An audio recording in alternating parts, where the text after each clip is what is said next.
बिस्मिल्लाहिर्रहमानिर्रहीम। हमारा second last topic है चैप्टर नंबर 5 का maximum power transfer.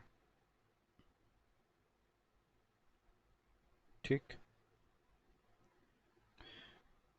Okay. So the statement is an independent voltage source in series with a resistance Rs or an independent current source in parallel with a resistance Rs delivers maximum power to a load resistance RL such that RL is equals to Rs। इस statement के तीन हिस्से हैं। सबसे पहली जो इसका पहला पोर्शन है वो ये है कि इंडिपेंडेंट वोल्टेज सोर्स अगर सीरीज में हो किसके साथ, आर एस रेजिस्टेंस के साथ, यानी कि ये इंडिपेंडेंट वोल्टेज सोर्स ये सीरीज में हो जाए किसके साथ, आर एस के साथ। This is R S. ठीक है। या फिर independent current source, this is independent current source and it is in parallel with the RS।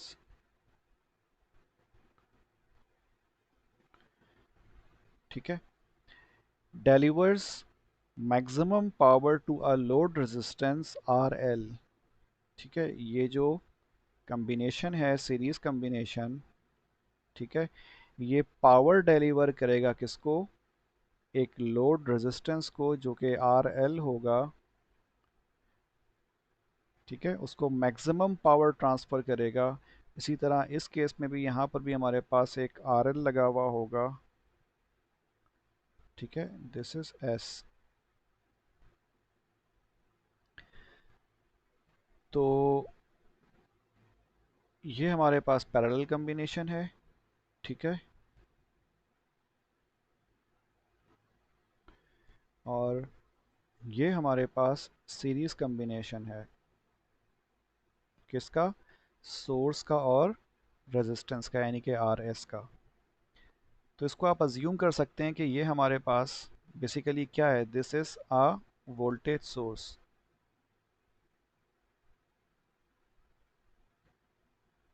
ठीक है, प्रैक्टिकल वोल्टेज सोर्स।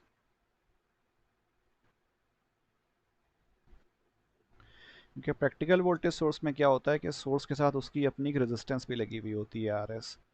इसी तरह यहाँ जो आप देख रहे हैं सेकंड वाले में, ये क्या है, ये प्रैक्टिकल करंट सोर्स है।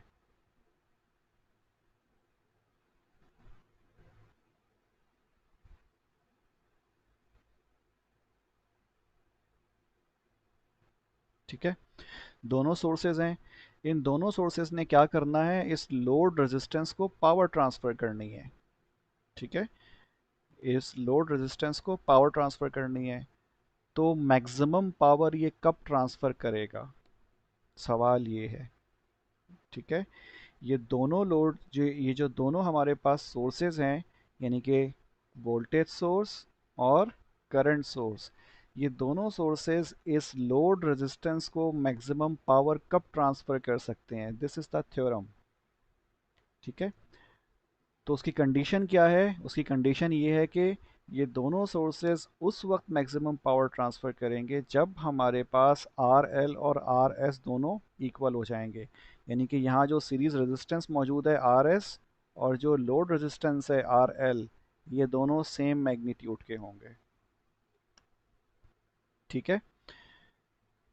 इसी तरह यहाँ जो आर एस मौजूद है और यहाँ जो आर एल मौजूद है, अगर इन दोनों की मैग्नीट्यूड सेम हो जाएगी, मीन सेम रेजिस्टेंस होगी, तो ये करंट सोर्स क्या करेगा, मैक्सिमम पावर ट्रांसफ़र करेगा। किसको, लोड रेजिस्टेंस को, यानी कि आर एल को। सही। तो ये बात याद रखिएगा कि जब भी हमारे पास मैक्सिमम पावर ट्रांसफ़र की बात होगी तो उस केस में हमारे पास दो स्टेजेस होती हैं, एक इनपुट और एक आउटपुट स्टेज। ठीक है। तो या एक वो स्टेज होती है जो कि पावर डिलीवर कर रही होती है। ठीक है। और दूसरी स्टेज क्या होती है, जो कि पावर एब्जॉर्ब कर रही होती है। तो मैक्सिमम पावर एब्जॉर्बेंस या मैक्सिमम पावर डिलीवरेंस वो कब होगी, वो उस वक्त होगी जब दोनों स्टेजेस की इम्पिडेंसेस, सॉरी, इम्पिडेंस आपको पता नहीं होगा, जब दोनों स्टेजेस की जो रेजिस्टेंस हैं वो क्या हो जाती हैं, वो इक्वल हो जाती हैं। ठीक है, तो इसका मतलब आर एस और आर एल क्या होगा, इक्वल होगा। मैं इसको सिंपल अल्फाज में इस तरह से समझा दूं कि हमारे पास ये एक स्टेज है और एक ये दूसरी स्टेज है। ये सोर्स है, power source,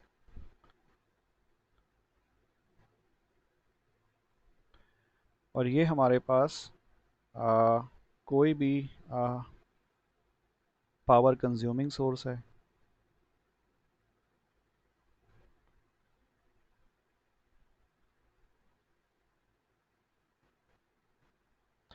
power consuming element, ठीक है, जो कि बेसिकली क्या होता है, लोड ही होता है। तो डेफिनेटली पावर सोर्स से क्या होगा, पावर निकल के किस में जाएगी, पावर कंज्यूमिंग एलिमेंट में जाएगी। ठीक है, यानी कि पावर सोर्स डिलीवर करेगी पावर किसको, लोड को। तो ये पावर सोर्स किस कंडीशन में अपनी मैक्सिमम पावर ट्रांसफ़र कर सकेगा किसको, इस लोड को या पावर कंज्यूमिंग एलिमेंट को, उस वक्त होगा जब इस पावर कंज्यूमिंग एलिमेंट की रेजिस्टेंस जो कि आर एल होगी, ठीक है, और पावर सोर्स की रेजिस्टेंस जो कि आर एस होगी, ये दोनों आपस में क्या हो जाएंगी, इक्वल होंगी।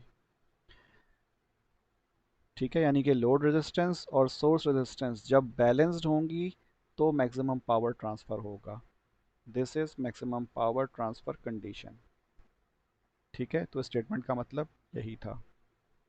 अच्छा जी, इसकी छोटी सी डेरिवेशन है।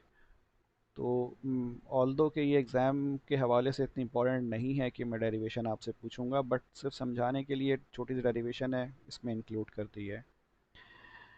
अच्छा जी, तो आपको पता है कि जो पावर की का जो फार्मूला होता है वो क्या होता है, P L is equals to I L square R L.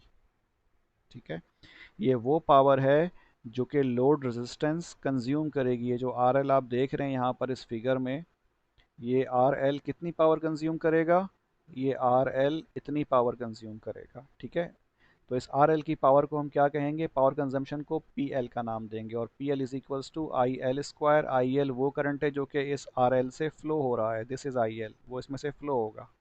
ठीक है, और आर एल इसकी अपनी मैग्नीट्यूड होगी। So this is the normal power formula. ठीक है, इसके अलावा एक और भी होता है, V square upon R L हो जाएगा। Anyways, so P L is equals to I L square R L. तो हम इसको क्या कर सकते हैं, हम इस आई एल स्क्वायर को रिप्लेस कर सकते हैं इसके इक्विवेलेंट फार्मूले से, जो कि V S square upon R S plus R L square है। ठीक है, ये कैसे आएगा, it's very simple, we are using Ohm's law here. ठीक है, हमें क्या मालूम करना है, we have to find the expression for this I L. ठीक है, और ये आई एल यहाँ से फ्लो हो रहा है, यानी कि आई एल जो करंट है इसका, इस सर्किट का। तो इट्स वेरी सिंपल कि हमारे पास इस सर्किट में क्या है, दो रेजिस्टेंस सीरीज़ में मौजूद हैं, आर एस और आर एल, और एक वोल्टेज सोर्स है। तो आई एल किसके बराबर हो जाएगा, I L is equals to V S divided by the combination of both resistance, means R S plus R L. तो अगर हम आई एल का स्क्वायर करते हैं तो हमें इस साइड पे भी स्क्वायरिंग करना होगा, यानी कि बोथ साइड्स। तो इसीलिए जब आई एल स्क्वायर का आप रिप्लेस करोगे तो किससे करोगे, इससे करोगे, we S square divided by R S plus R L का होल स्क्वायर। तो यही चीज़ जो है देखें यहाँ पर पुट करी हुई है, और साथ में आर एल मौजूद है वैसे का वैसे ही। ठीक है, okay, to find the value of RL that absorbs maximum power from the given practical source, we differentiate with respect to RL। आपने जब इंटर में डिफरेंशिएशन पढ़ी होगी तो उसमें आपने मैक्सिमा मिनिमा पढ़ा होगा, और उसकी प्रैक्टिकल एप्लीकेशंस भी शायद आपने करी हो, यानी कि वर्ड प्रॉब्लम्स आपने किए होंगे मैक्सिमा मिनिमा के। ठीक है, तो ये उसी से रेलेवेंट है कि जब हम किसी भी ऐसी क्वांटिटी की मैक्सिमम या फिर मिनिमम वैल्यू फाइंड करना चाहते हैं तो हम क्या मालूम करते हैं, हम मालूम करते हैं उसका मैक्सिमम मिनिमा, यानी कि वो पॉइंट जहाँ पे उसका स्लोप क्या हो जाए, ज़ीरो हो जाए। क्योंकि ज़ीरो के बाद ही उसका क्या होगा, ट्रेंड चेंज होगा। तो अगर किसी को याद ना हो तो मैं हल्का सा रिपीट कर देता हूँ कि अगर हमारे पास ये ग्राफ इस तरह से इंक्रीज़ हो रहा है, ठीक है, ये वेव कोई भी क्वांटिटी है उसकी वैल्यू में इजाफा हो रहा है, तो एक पॉइंट पे आके जब ये पीक पे पहुंचेगी तो क्या होगा, इसका स्लोप इस पॉइंट पे क्या हो जाएगा, ज़ीरो हो जाएगा, यानी कि हॉरिजॉन्टल लाइन होगी, इसका स्लोप ज़ीरो हो जाएगा। ठीक है, यहाँ पे ज़ीरो स्लोप होगा क्योंकि लाइन हॉरिजॉन्टल होगी। फिर इस ज़ीरो स्लोप के बाद फिर क्या होगा, ये अपना ट्रेंड चेंज करेगा, यानी कि नेगेटिव स्लोप। सो ये पॉजिटिव स्लोप है और इसके बाद फिर क्या हो जाएगा, नेगेटिव स्लोप होगा। इसी तरह जब ये नीचे से अगर ये भी ऊपर वापस आएगा तो यहाँ पे भी ट्रेंड क्या होगा, चेंज होगा, तो अगेन यहाँ पे ज़ीरो स्लोप हो जाएगा। तो ये हमारे पास मैक्सिमा है और ये हमारे पास क्या है, मिनिमा है। ठीक है, तो इसीलिए हम यहाँ पे क्या कर रहे हैं, हम इसको डिफरेंशिएट कर रहे हैं। आपको याद होगा कि हम डिफरेंशिएट एक दफ़ा से भी करके मालूम कर सकते हैं और डबल डिफरेंशिएशन से भी मालूम कर सकते हैं।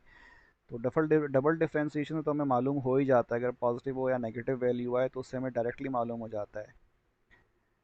लेकिन सिंगल डिफरेंशिएशन में हमें कंफर्म नहीं होता कि ये मैक्सिमा है कि मिनिमा है, but in our case definitely minima हो नहीं सकता। मिनिमा का मतलब क्या होगा कि ये नेगेटिव पावर में होगा। यहाँ पे डेफिनेटली सोर्स जो है वो पावर प्रोवाइड कर रही है, तो और जो लोड है वो पावर कंज्यूम कर रहा होगा। ठीक है, तो यहाँ पे ये पॉजिटिव वैल्यू ही होगी, इसका मतलब ये मैक्सिमम वैल्यू ही होगी, तो हमें ज़रूरत नहीं है डबल डिफरेंशिएशन की। इससे ज़्यादा डेप्थ में मैं अभी फ़िलहाल मैथ्स की या कैलकुलस में नहीं जाऊँगा। ठीक है, ओके, तो हमने क्या किया, हमने इस पी एल को डिफरेंशिएट किया with respect to what, D upon D R L, यानी कि लोड रेजिस्टेंस के रिस्पेक्ट से हमने इसको डिफरेंशिएट किया है। ठीक है, तो डिफरेंशिएट हमने इसको किया है और ये राइट साइड पे जो है ना इक्वेशन जिसको मैंने सर्कल किया, इन दोनों को हमने डिफरेंशिएट किया है with respect to R L, इसीलिए यहाँ पे D P L upon D R L लिखा हुआ है। अब यहाँ पे जब हम देखें D upon D R L लगाएंगे और आगे सामने इसके ये V S square R L upon R S plus R L whole square होगा, तो यहाँ पे हम कौन सा फार्मूला लगाएंगे, u अपॉन वी का फार्मूला अप्लाई करेंगे, यानी कि d अपॉन, ठीक है,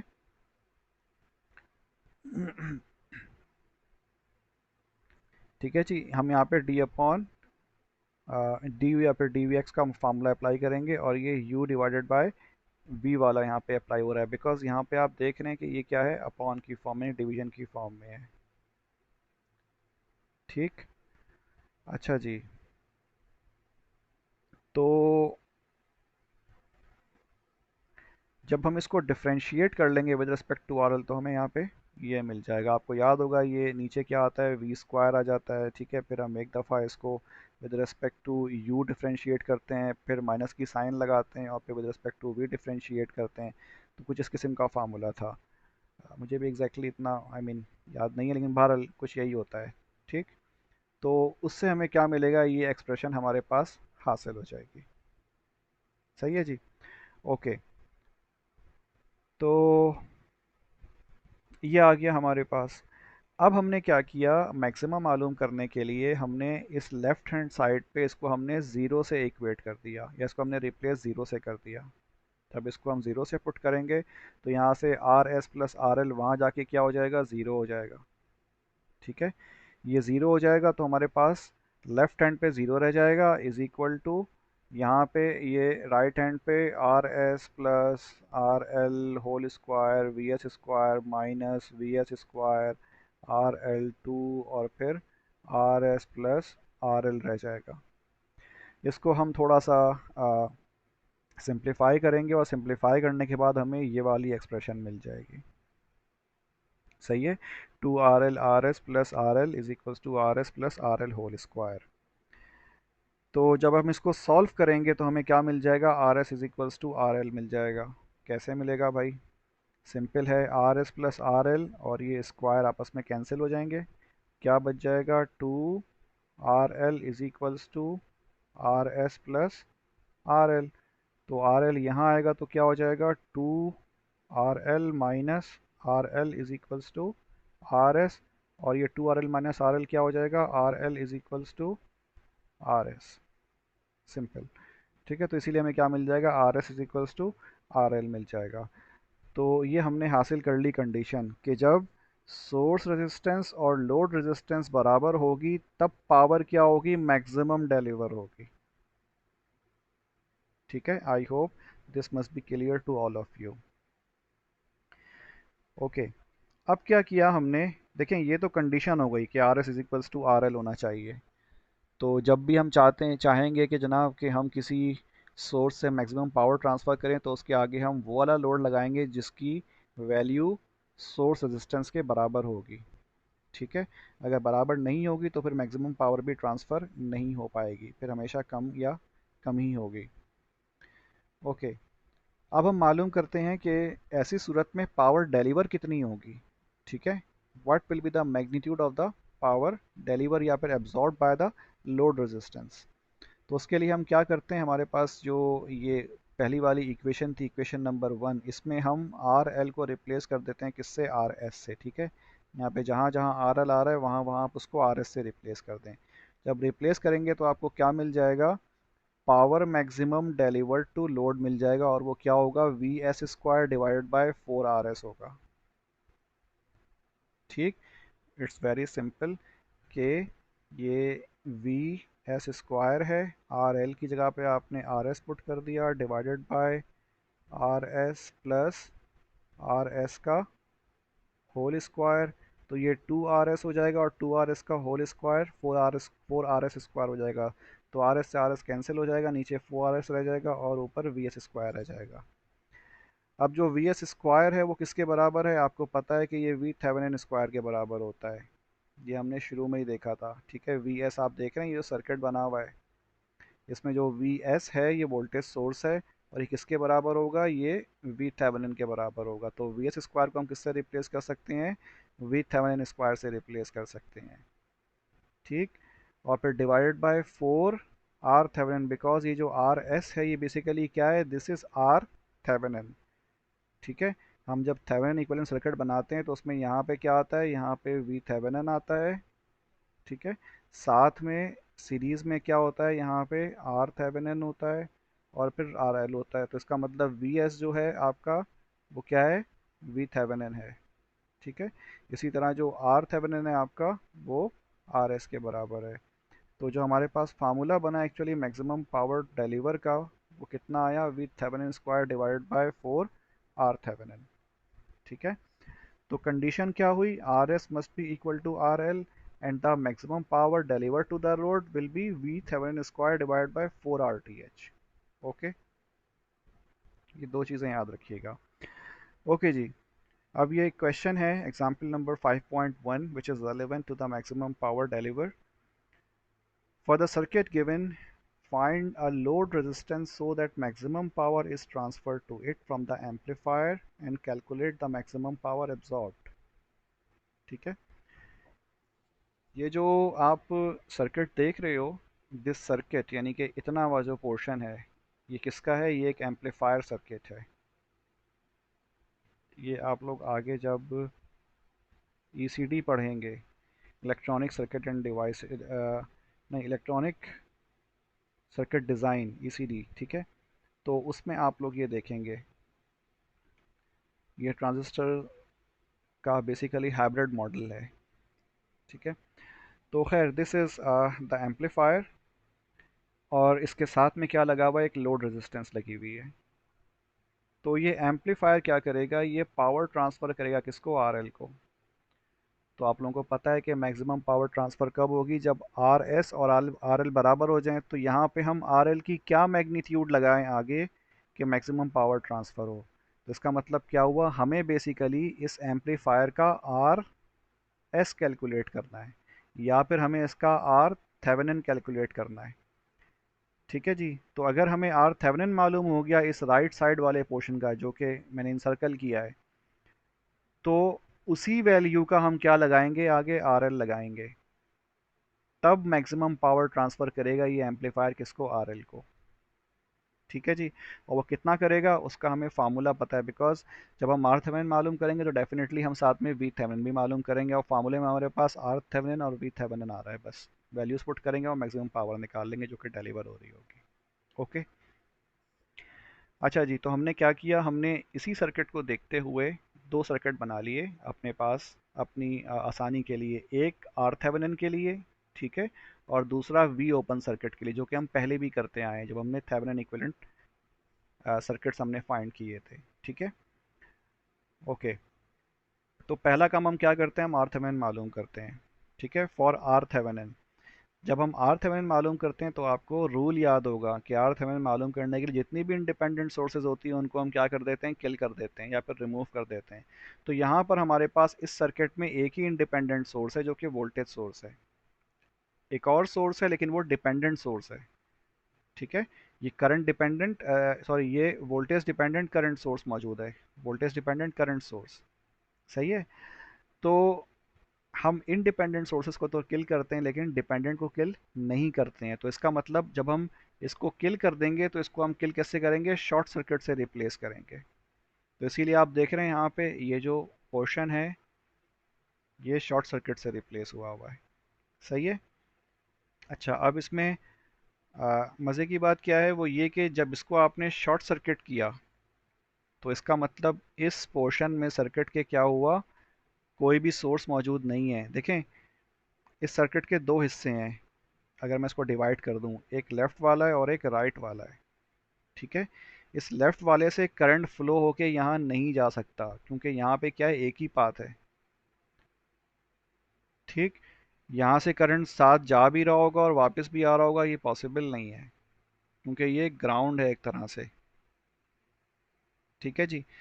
तो इसका मतलब ये दो हाफ में डिवाइडेड हुआ हुआ है, एक लेफ्ट हाफ है और एक राइट हाफ है। तो लेफ्ट हाफ में जब हमने इस सोर्स को किल कर दिया, वोल्टेज सोर्स को, तो हमारे पास कोई भी सोर्स मौजूद नहीं है। जब सोर्स मौजूद नहीं है तो इसका मतलब ये जो वी पाई आप देख रहे हैं इसकी वैल्यू क्या हो जाएगी, ज़ीरो हो जाएगी।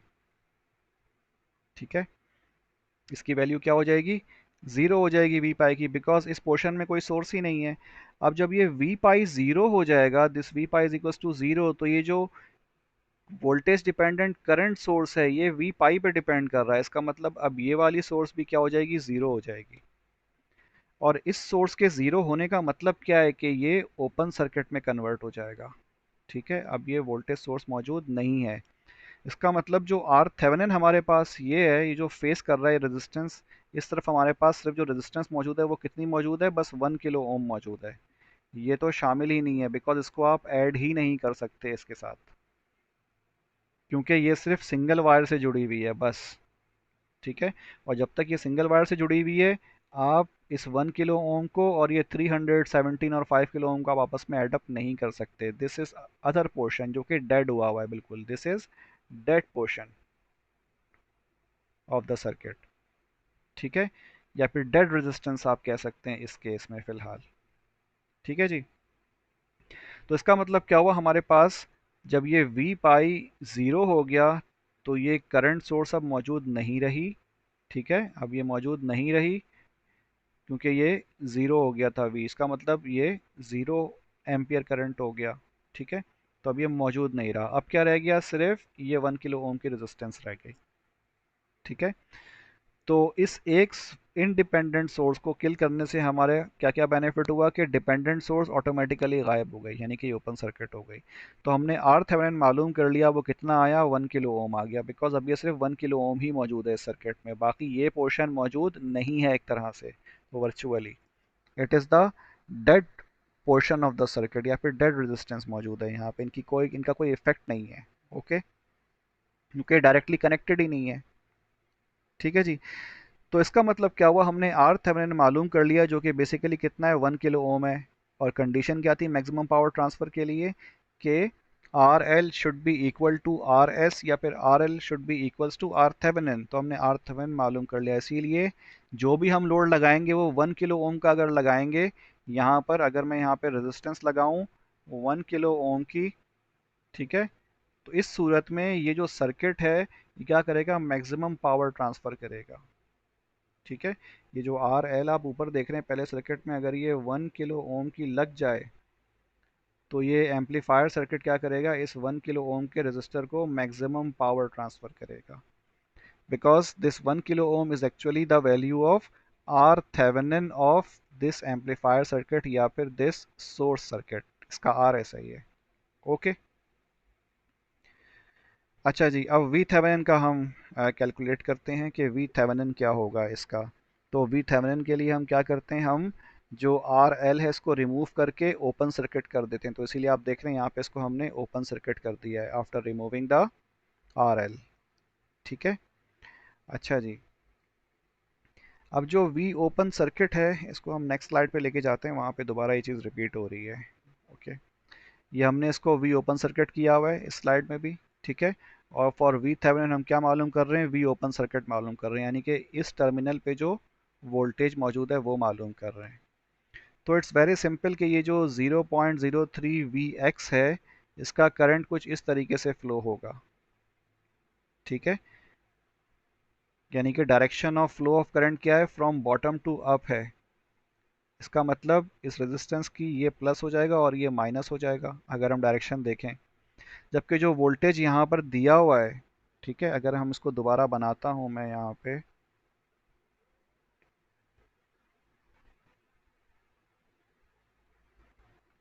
ये प्लस और ये minus we O C 1 kilo ओम और ये 0.03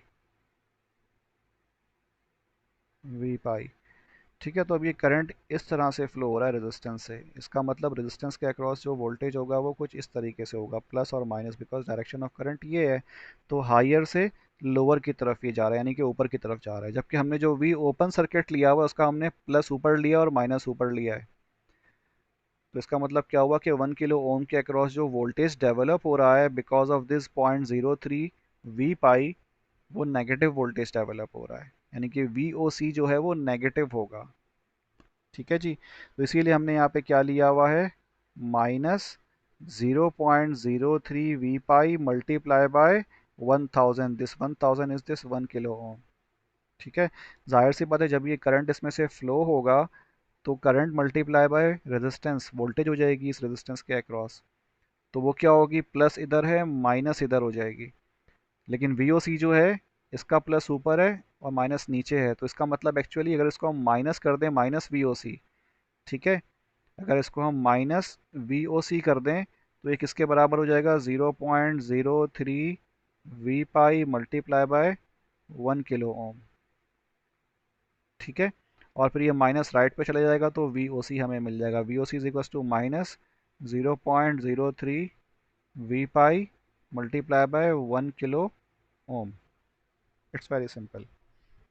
ओके। तो अब हमें मसला किस चीज़ का है, वी पाई का मसला है, तो हम वी पाई हासिल कर लेते हैं। V pi is the voltage across this 5 kilo ohm resistor. सही है। अब आप खुद देख रहे हैं कि ये 5 किलो ओम और 17 किलो ओम आपस में क्या है, पैरेलल में है। तो अगर हम इन दोनों को पैरेलल में ऐडअप कर दें, ठीक है, तो ये कुछ इस तरह से हो जाएगा।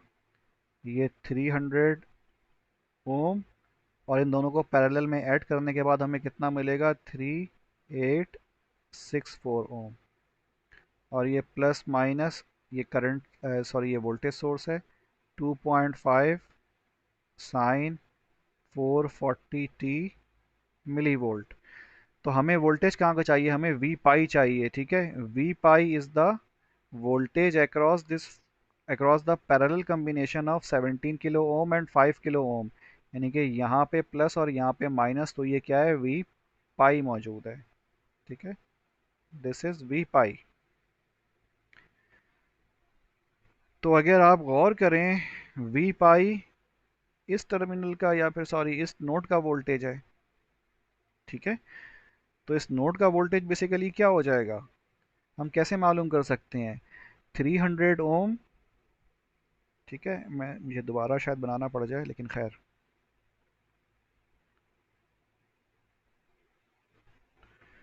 ठीक है, ये 300 ओम और ये हमारे पास कितना है, 3864 ओम।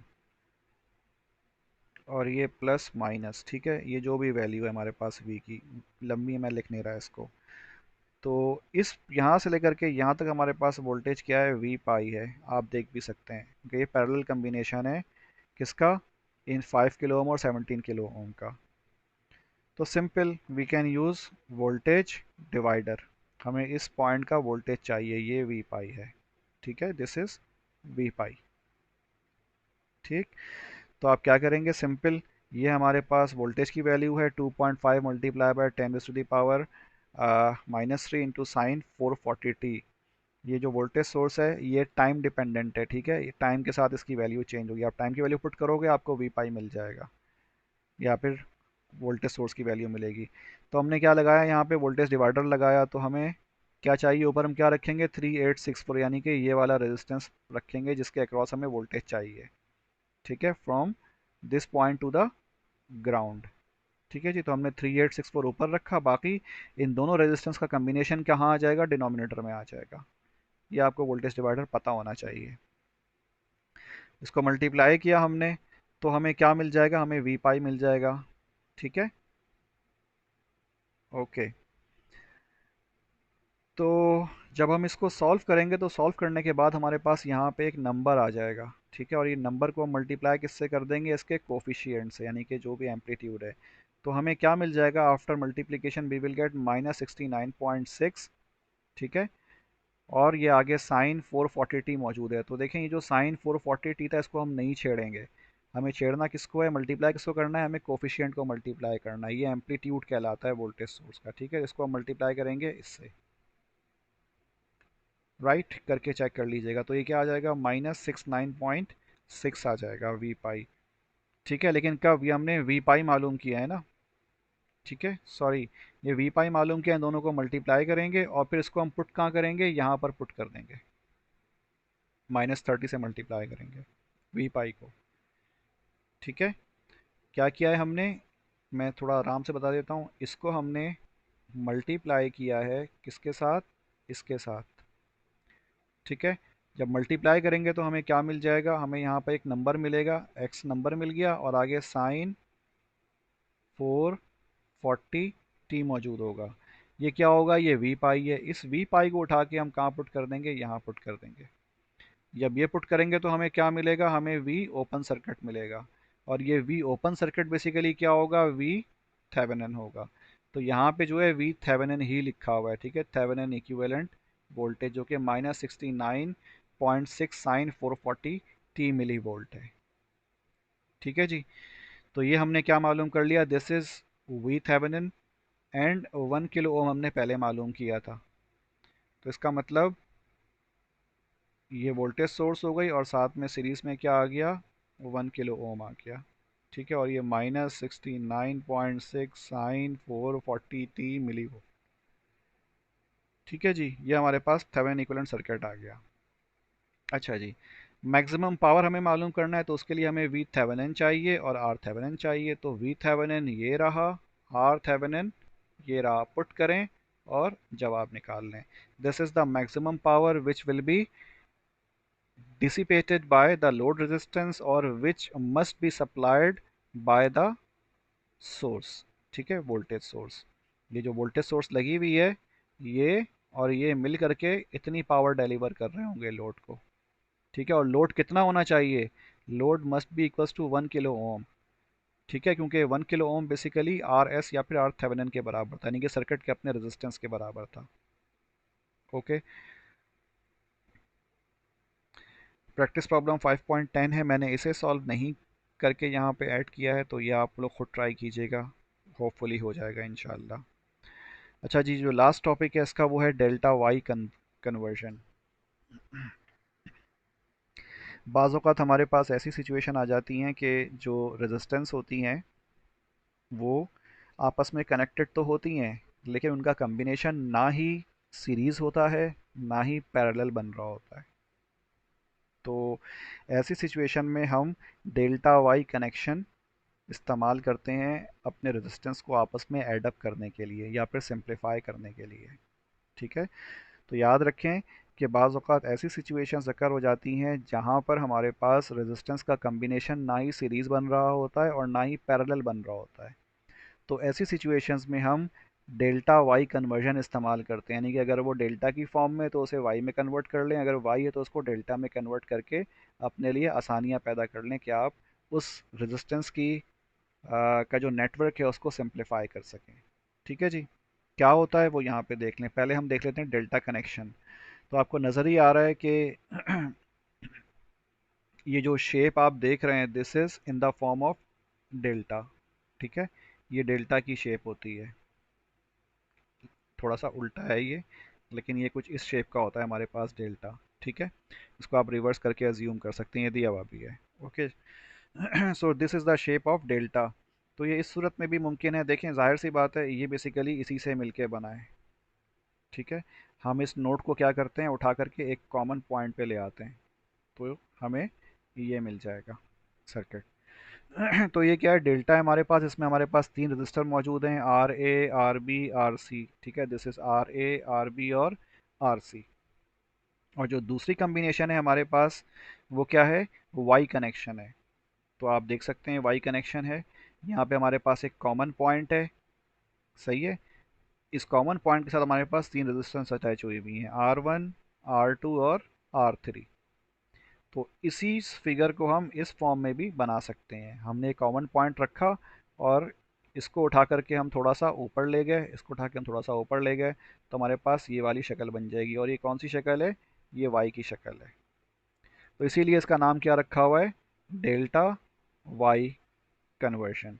क्योंकि हम जो है इस फॉर्म को इसमें कन्वर्ट कर सकते हैं और इस फॉर्म को हम इसमें भी कन्वर्ट कर सकते हैं। अब आप खुद देख रहे होंगे कि यहाँ पर R A, R B, R C ना ही सीरीज़ में ना ही पैरेलल में है।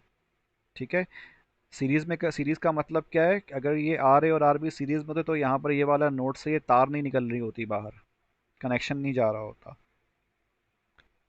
ठीक है, और आर ए और आर सी आपस में पैरेलल में भी नहीं है, बिकॉज बीच में रेजिस्टेंस आर बी आ रही है, तो ये भी मुमकिन नहीं है। इसी तरह आर बी और आर सी भी आपस में सीरीज़ में नहीं है। वजह क्या है, यहाँ से एक बीच से एक टर्मिनल निकला हुआ है बी, जो कि कहीं और जाके अटैच हो रहा होगा। तो हम आर सी और आर बी को सीरीज़ में अज्यूम नहीं कर सकते। सीरीज़ में कब होते हैं रेजिस्टेंस, जब ये एक रेजिस्टेंस आई, दूसरी रेजिस्टेंस आई, बीच में कोई कनेक्शन नहीं होना चाहिए, तो ये दोनों क्या होंगी, सीरीज़ में होंगी। ओके, कोई डिवीजन नहीं होनी चाहिए या टैपिंग नहीं होनी चाहिए। अच्छा जी, इसी तरह जो आर सी और आर ए हैं, ठीक है, ये भी ना सीरीज़ में है। आप यहाँ पर भी देख सकते हैं, इस वाले फिगर में ज़्यादा बेहतर नज़र आएगा। आर सी और आर ए एक पॉइंट पे आकर अटैच तो हो रही हैं, बट अब ये क्या सीरीज़ में है, नहीं, क्योंकि यहाँ से भी टैपिंग निकल रही है दो, तो ये भी सीरीज़ में भी नहीं है, ना ही ये पैरेलल में है। इसी तरह जो वाई कनेक्शन है, आप वाई कनेक्शन में देख लें, यहाँ पे आर थ्री और आर टू ये सीरीज़ में नहीं है, बिकॉज एक टैप निकल रहा है आर वन का। ठीक है, और बिल्कुल ऐसे ही क्या होगा, ना ही R one R two parallel में है, ना आर थ्री पैरेलल में है। यहाँ पे कोई कम्बिनेशन नहीं बन रहा, कि हर तरह से क्या होगा, बीच से एक टैप निकला हुआ है, टैपिंग हुई भी है। ठीक, आप एडअप नहीं कर सकते इनको, आप सिर्फ सिंप्लीफाई नहीं कर सकते। अच्छा जी, अब आ जाएं फार्मूले पे, कन्वर्जन के फार्मूले पे। ठीक है, देखें, ये हमारे पास डेल्टा कनेक्शन है लेफ्ट हैंड पे, this is delta connection and this is Y connection. तो इन दोनों को हम आपस में कन्वर्ट कर सकते हैं।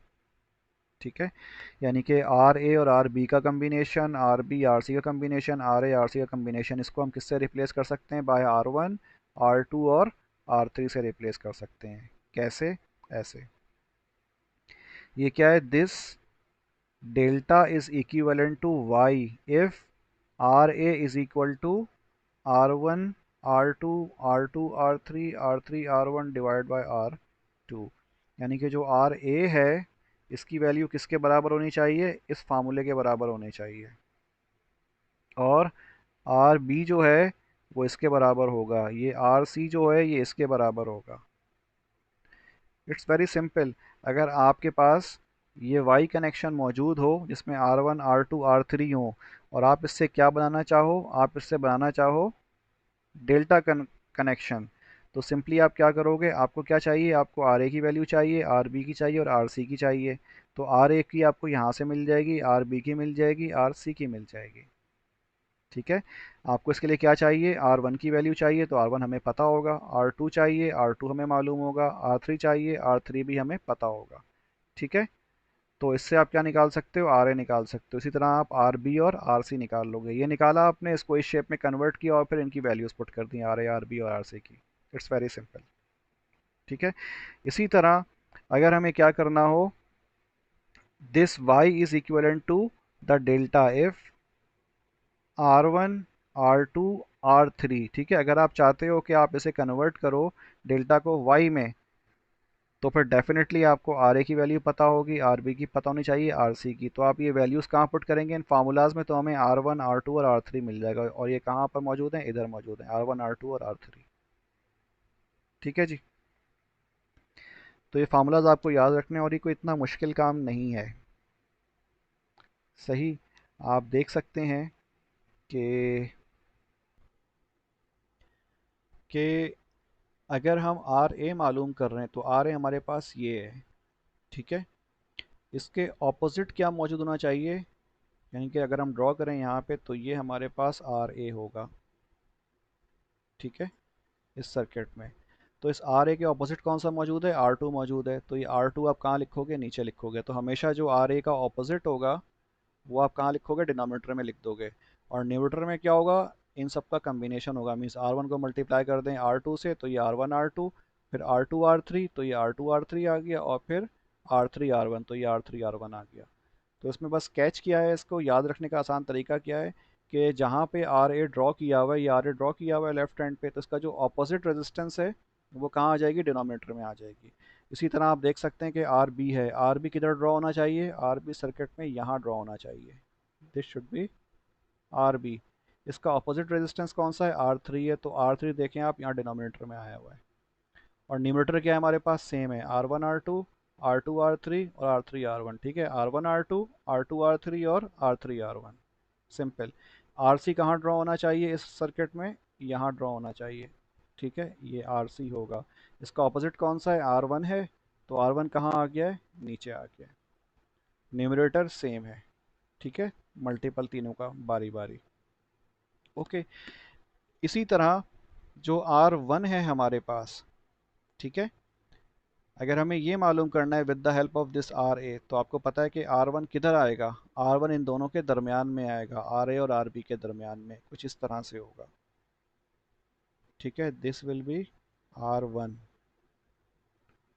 This is R two, this is R three. तो आर वन के दोनों तरफ कौन से रेजिस्टेंस हैं, आर बी और आर ए मौजूद है। ठीक है। तो आर ए और आर बी कहाँ आ जाएगा, ऊपर आ जाएगा। बाकी नीचे तीनों रेजिस्टेंस की समेशन आ जाएगी, R A plus R B R C, और ये सेम रहेगी नीचे भी। ठीक है। आर टू में भी क्या डिनोमीटर में देखें, R A plus R B R C है, और आर थ्री में भी क्या है, डिनोमीटर में R A plus R B R C है। ठीक है। अब जब आर टू आप मालूम कर रहे हैं तो आर टू हमारे पास इधर मौजूद है, इसके दोनों तरफ बाजू में क्या क्या मौजूद है, आर बी मौजूद है और आर सी मौजूद है, तो न्यूमरेटर में क्या आ गया, आर बी आर सी। इसी तरह जो हमारे पास जब हम आर थ्री मालूम करेंगे तो इसके अतराफ में कौन सा रेजिस्टेंस मौजूद है, आर ए मौजूद है और आर सी मौजूद है, तो न्यूमरेटर में यहाँ पर आर सी और आर ए आ गया। तो इसको याद रखने का तरीका बड़ा आसान सा है। ओके। अब एक एग्जाम्पल है डेल्टा वाई कन्वर्जन के हवाले से। How do we find the equivalent resistance of the following network.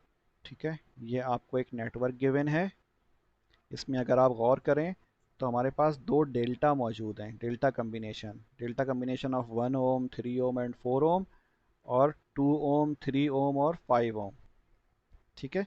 तो हमें क्या करना है, हमें इसका इक्विवेलेंट रेजिस्टेंस मालूम करना है और कन्वर्ट करना है डेल्टा टू वाई में। तो हम पहले जो ऊपर वाला जो नेटवर्क है हम इसको कन्वर्ट करते हैं। सही है जी। तो जब हम इसको कन्वर्ट करेंगे, आ जाएं कन्वर्जन पे, तो कुछ इस किस्म की शक्ल आ जाएगी। हमने क्या किया, डेल्टा टू वाई कन्वर्जन इस्तेमाल करी, फार्मूला यूज़ किया और हमने आर वन, आर टू और आर थ्री इस्तेमाल कर लिया। ठीक है। ये नाम अपनी मर्ज़ी से दे सकते हैं, लेकिन याद रखें कि अगर आपने इसको यानी कि दरमियान में अगर यहाँ पर R1 आ रहा है, इधर R3 आ रहा है और यहाँ पे R2 आ रहा है, तो फार्मूला भी फिर आप उसी के रिस्पेक्ट से इस्तेमाल कीजिएगा। तो इसीलिए बेहतर क्या है कि आप पहले सर्किट के अंदर इसी जो सर्किट आप देख रहे हैं यहाँ पर पहला वाला, इसी के अंदर आप पहले ड्रॉ करें, ठीक है, और इनके नाम असाइन करें। नाम असाइन करने के बाद आप वैल्यूज़ फाइंड करें और फिर ये वाला सर्किट ड्रॉ करें, ठीक है। तो ये देख रहे हैं आप 2 ओम से ये रेजिस्टेंस ज्वाइन है जो हमने ड्रॉ करी है, तो आपने इसलिए 2 ओम से रेजिस्टेंस आपने ज्वाइन कर दी। इसी तरह ये जो आर्म है वाई का, इसको ये 5 ओम से अटैच हुआ हुआ है, तो ये 5 ओम से इसको आपने अटैच कर दिया, ठीक है। फिर ये जो है इनपुट से अटैच हुआ हुआ टर्मिनल से, तो ये आपने इसको इनपुट से अटैच कर दिया इस रेजिस्टेंस को। तो अगर आप इसको पहले ही स्टेप में इसके अंदर हल्का सा बना लेंगे तो फिर आपके लिए रीड्रॉ करना आसान हो जाएगा और नेमिंग भी आसान हो जाएगी। सही है जी। सो इट्स वेरी सिंपल, बहुत आसान है ये। अच्छा जी, अब हमने क्या किया अगले स्टेप में, हमारे पास ये जो सर्किट आप देख रहे हैं अभी कुछ इस शक्ल में आ चुका होगा, ये 1/2 ओम, ठीक है। और फिर ये जो आप 3/8 और ये 2 ओम देख रहे हैं, ये आपस में क्या हो गए हैं, अब ये सीरीज़ में, क्योंकि देखें यहाँ पर कोई टैपिंग शैपिंग नहीं है, इस नोट पे कोई टैपिंग नहीं है, ये दोनों आपस में सीरीज़ में मौजूद हैं। 3/8 ओम और 2 ohm, they are in series with each other. इसी तरह 3/2 ओम और 5 ओम आपस में किस में, सीरीज़ में मौजूद। तो इन दोनों को आपने क्या किया, एडअप किया। एडअप करने के बाद आपके पास ये रेजिस्टेंस आ जाएगी और यहाँ पर ये रेजिस्टेंस आ जाएगी, ठीक है। और इसके ऊपर 1/2 ओम मौजूद है जो कि यहाँ मौजूद है, आप देख रहे हो, ओके। फिर आपने क्या किया, इन दोनों को आपने पैरेलल ऐड कर लिया, ठीक है। पैरेलल ऐड करने के बाद क्या होगा, आपके पास यहाँ पर एक रेजिस्टेंस आ जाएगी, ठीक है। इन दोनों को आपने पैरेलल ऐड किया तो यहाँ पर एक सिंगल रेजिस्टेंस आ गई। और फिर इसको फिर ये रेजिस्टेंस और 1/2 ओम आपस में किस में, सीरीज़ में आ जाएंगे, तो आपने इसको सीरीज़ में ऐडअप करके ये लिख दिया, ठीक है। So this is the final resistance, यानी कि आप इस पूरी रेजिस्टेंस को अगर आप समअप करोगे तो आपको ये मिलेगा। तो आपने देखा बेनिफिट क्या हुआ, हमने इसको यहाँ पे डेल्टा से वाई में कन्वर्ट किया और हमने रेजिस्टेंस को एडअप कर लिया। अगर हम कन्वेंशनल पैरेलल और सीरीज रेजिस्टेंस का सोचते यहाँ पर, तो हम कभी भी इसको एडअप नहीं कर सकते थे। तो by conversion from delta to Y हमारे लिए रेजिस्टेंस को एडअप करना आसान हो गया, ठीक है जी। अब ये प्रैक्टिस प्रॉब्लम 5.11 है। इसमें आपने क्या करना है, use the technique of Y to delta conversion या delta to Y conversion to find the Thevenin equivalent resistance of the circuit of figure 5.47। आपको यहाँ पे आर टी एच कैलकुलेट करना है, ठीक है। पिछली स्लाइड में आपने क्या किया था, आपने पिछली स्लाइड में भी आर टी एच ही कैलकुलेट किया था। किस टर्मिनल पे, इस टर्मिनल पे, यहाँ पे, इधर आर टी एच, ठीक है, यहाँ आपने कैलकुलेट किया था, ठीक है। ये बेसिकली क्या है, this is R T H, okay. तो यहाँ पे भी आपको यही काम करना है, आपने आर इन कैलकुलेट करना है या फिर R Thevenin, this is same. अब आपके लिए बहुत आसान है, और वो क्या है कि आप इसको यहाँ से स्टार्ट करें, ठीक है, इस साइड से, कॉर्नर से, ठीक। तो हमारे पास अगर गौर करें तो, चलें खैर इसको आप सोचिएगा, अब मैं इसमें आपको हेल्प आउट करने की ज़रूरत नहीं है। फिर भी अगर नहीं होगा तो इसको मैं आपको करके दे दूंगा, but I hope I am 99.99% sure that you guys must be able to reduce this circuit into R N और आर थेवेनिन, ठीक है। इसको ट्राई कीजिएगा और बहुत आसान है ये। इसमें जहन में रखें कि ईच रेजिस्टेंस इज़ 10 ओम, तो ये भी 10 ओम है, ये भी 10 ओम है, ये भी 10 ओम है, सारे रेजिस्टेंस यहाँ पे 10 ओम के हैं, ओके। तो इसको ट्राई कीजिएगा। So that was the end of our chapter number 5, and इसको एज सुन एज पॉसिबल देख लीजिए, because this will the part of your mid term exam. इसका असाइनमेंट सॉल्व कर लीजिएगा, ठीक है। तो देखते हैं अब क्या होता है और कैसी सिचुएशन होती है, लेकिन शर्त यही है कि आप लोगों ने इसको ठीक से देखना है, रिपीट करना है, और जो क्वेश्चन हो वो मुझसे आप लोग एज सून एज पॉसिबल पूछ लीजिए, ठीक है जी। चलें।